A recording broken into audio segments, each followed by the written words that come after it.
So I'm doing my review as a live because I can't record on my phone because I don't have space, and I basically can't do it on my laptop because it's messed up again. I mentioned it before. So I figured I'd just do this via my phone as a live.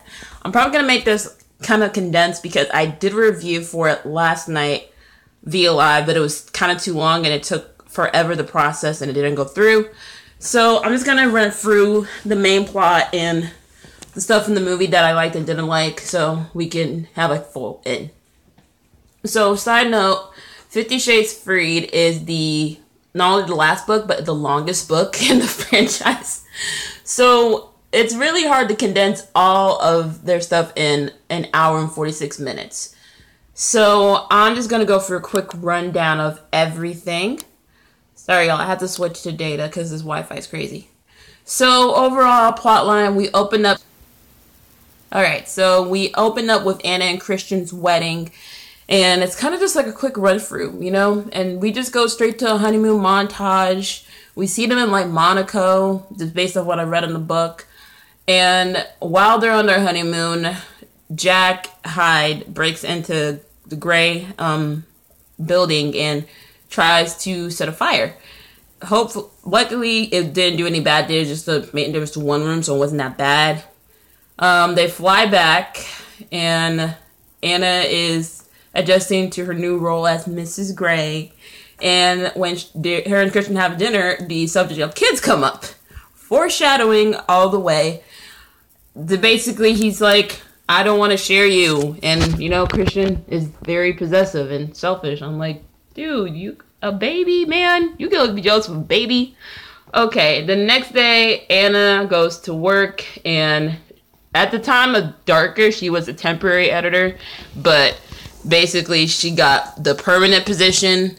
So even though it says she's promoted, they're like, okay, you basically got a promotion. It was like, since you were intern, we're going to make you permanent. You have the real job now. I was like, all right, cool. Awesome. Also, Sawyer, Rand Doherty, Pretty Little Liars. I know y'all love him. You get in your check. You are kicking. You're really killing in this movie. So basically, Christian comes to the office and he is upset that she didn't change her last name to Grey. And that's like, well, I'm trying to keep professional because, you know, I'm the new owner's wife and I don't want people to think I slept my way into the job. And, you know, he is literally telling her, you got so much, you got this because you have actual talent. And I know people underestimate her, okay? But for real, though, she did a better job than Jack. He just lays around the office and freaking messed with everybody. Gosh. So she says she'll think about it. Her and Christian go off and go to the house that they saw in Darker and on the boat. And Christian actually got them the house, which is so sweet. Then we see Gia Mateo. I'm just like, dude, really? Gia over here putting him on Christian in front of Anna. And she's like, I love the work that you're doing in Africa. I'm like, bruh, for real right now? This guy just got married. Like, straight, man, she messed with me, but Anna set her straight. She set her straight. She's like, you need to call me Mrs. Grey, and if you want the job, you have to have professional, keep your paws off my husband. I'm like, yes, girl, yes. Anyway, they're driving back into Seattle, and they get followed by this car. They almost got run off the road. They basically are, like, figuring out who this was, because they thought it was Hyde, but it's actually a woman. More on that later. Then when Anna is washing Christian's hair, she finds Layla's gun. She tells Christian to get rid of it. He's like, okay. Next day, Christian goes on a trip to Portland, and Kate wants to take Anna out for drinks. She doesn't want to make Christian mad. Kate convinces her to go, and she goes, comes back home. Guess who's in the house hiding? Jack is. Thankfully, Prescott and Sawyer were there, and you know, they got the cops involved, but Christian ain't happy, and he took it out on her basically through denial. I'm going to say denial because y'all already know what I mean. Oh my goodness. This one joke during the movie where one of the bodyguards, Prescott, is asking for haircuts, and he's like, I don't have them, and Anna's like, we do. I'm like, I wouldn't want to know if my boss has handcuffs. I don't know. my goodness. Oh man, so after the whole Jack incident, Christian wants to take Anna away for the weekend to Aspen because she wanted in the auction in the second movie to bring Ellie and Kate, Mia and Jose. I don't know why Jose's coming because I'm pretty sure he's still in love with Anna on low key. Then we see the proposal. Ellie and Kate get engaged. Anna and Christian have ice cream sex. Basically, yeah, that's basically happens in the book. There's some parts cut out, and I'll get to that in the later part. I might just put that in a later video.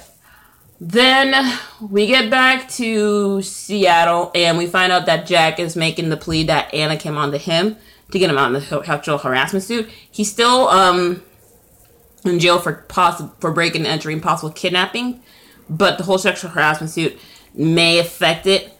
And when Anna is at court, she froze up, and we're like, oh no, here we go. We find out she's pregnant. She's about 6 or 7 weeks. This timeline's so confusing. So basically, she got pregnant during our honeymoon. She tells Christian, he goes ballistic and goes and gets drunk and meets with Mrs. Robinson. And apparently they just talked, and that's how it is. Anna's upset. They get into a huge fight, and Anna goes in on him. She basically tells like, you need to grow the F up because babies happen when people have sex, and you and I tend to do that a lot. I'm like, tell him off. Yes. Tell him off. This is probably the best scene for Anna as a character because she has to put up with Christian's BS. That's the honest truth. Like, I know she loves him, but there's only so much you can put up with. So she goes to the office and she gets a call from Mia's phone, and turns out it's Jack. He kidnaps her, tells her to bring $5 million and meet him or else he'll kill her. First off, okay, I know Christian got money, but do you expect people to get $5 million like that? Really? You gotta call for somebody. She goes to the bank. They get a call from Christian about her taking a deposit withdrawal. He asks if he's leaving her, and she's devastated that she has to lie to him because they in a good place. She doesn't know she wants to stay. She wants the baby, but he doesn't. And basically, he gives in thinking that she's leaving. And I'm just like, dude. Meanwhile, when she's getting the money, he gets informed that Mia's missing, and basically he's like, all right, we gotta hightail it out of there. Anna's smart enough to know that Christian has a tracker on her phone, because you already know. So she puts her phone in the bag, but then she gets the attendant's phone and makes her think it was hers. Turns out Liz, human resources person, is in on it too. That was the person that was trying to run him off the road. So we have this car chase scene. Anna gets to the place, and basically Jack punches her and kicks her in one of the ribs. She's worried about the baby. She pulls out a gun that she had, and it was Layla's gun, and shoots him in the leg. She passes out. She goes into like a mini coma. Christian is with his mom, telling him how he made so many mistakes. He wants to do right by her and the baby. And miraculously, she wakes up. He's basically telling her, I want to have this baby with you. I was just scared. And it was just so sweet. Oh, it was so cute that finally they have some character evolution. So we get to back at their apartment. Christian's trying to cook for Anna because, he wants to be that doting husband and expectant father. Find out Jack was in the same foster home as Christian in Chicago while he was being adopted. And he contemplates, okay, maybe I wasn't meant to have this life. Anna's like, no, you're meant to have this life. You're a way better man than Jack. I'm like, bruh, that's a good wife. And then they go to the grave of his biological mom, and they didn't really show that in the book, but I like that they showed it in the movie. And then we cut to the montage of all 3 movies, and we're just like, man, just seal the deal. But then they give us a post-credit scene, which is so adorable, and it got me crying. We see Christian and Teddy just walking through the front lawn and seeing Anna, who's pregnant again, and it was just so adorable. Y'all, I cried when I saw that part. I'm just like, goodness, you guys are just so beautiful and their cute little family. And that's where we ended off from there. And it's crazy how this this series is over. This series came out when I was a senior in high school, and I'm a junior in college. It's crazy. Anyway, that's my little review of the movie. I give it about a 3 out of 5, so like a B plus, B minus. There's other stuff I wanted to see, some stuff I wasn't like in with, but I'll make it for a separate video. Anyway, it's your girl. Peace out. More love, and have a great weekend. I hope you guys would like to watch the movie.